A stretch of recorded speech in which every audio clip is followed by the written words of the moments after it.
ఒక ప్రశ్న వచ్చింది ఈ మధ్య డిస్కషన్కి ఇద్దరి దగ్గర.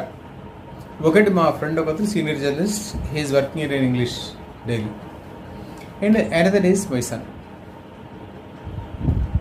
వీళ్ళతో వచ్చిన డిస్కషన్ ఏమిటంటే,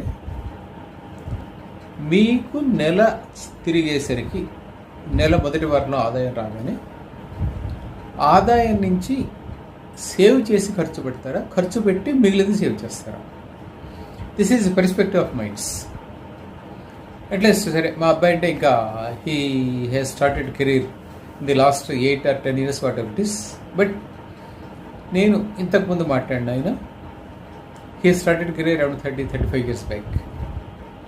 అట్లాగే ఇంకొక జర్నలిస్ట్తో కూడా మాట్లాడాను, ఆయన కూడా almost more than 40 years of career.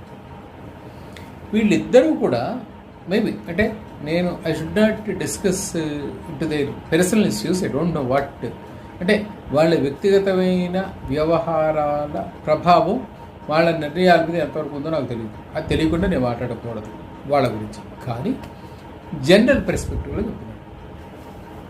వాళ్ళిద్దరూ నాకు చెప్పింది ఏమిటంటే, మాకు వచ్చే ఆదాయంలో మా ఖర్చులు పోను మేము సేవ్ చేసే ప్రయత్నం చేస్తున్నాం. ఇద్దరు అదే మాట చెప్పారు.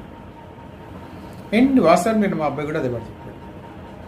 మాకు ఎంత వచ్చినా మాకు ఏ ఖర్చులు ఉన్నాయో వాటిని మీట్ అయిన తర్వాతే మేము సేవింగ్ ఆ నెక్స్ట్ మంత్ అంటే నెల చివరికి వచ్చిన తర్వాత ఈ నెల 3,000 సేవ్ అయింది, ఈ నెల 5,000 సేవ్ అయింది, ఈ నెల 10,000 సేవ్ అయింది, will make a reserve fund out of it. That's what they told.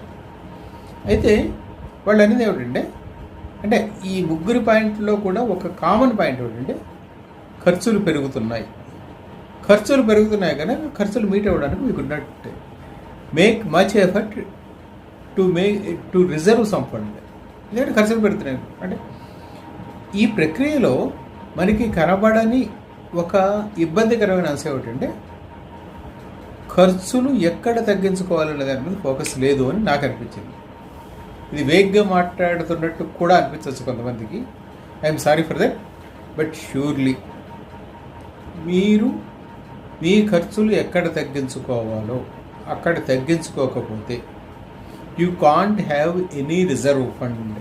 ఎందుకంటే ఖచ్చితంగా ప్రతి నెల ఏదో అవసరం వస్తుంది, ఏదో ఎక్స్ట్రా ఖర్చులు వస్తూ ఉంటాయి. ఎవరికీ ఎక్సెప్షన్స్ లేవు. నేను ఖచ్చితంగా ఈ నెల నాకు వచ్చే జీతంలో వీటికే ఖర్చు పెడతాను, వీటికి ఖర్చు పెట్టాను అనుకున్న మరుక్షణం ఏమవుతుందంటే మీకు ఏదో అనుకోని ఖర్చు వస్తుంది. You have to spend, invariably you have to spend. Maybe that might be some health issue, that might be a fee issue in the school or whatever it is, ఏదైనా అయిపోతుంది. వచ్చిన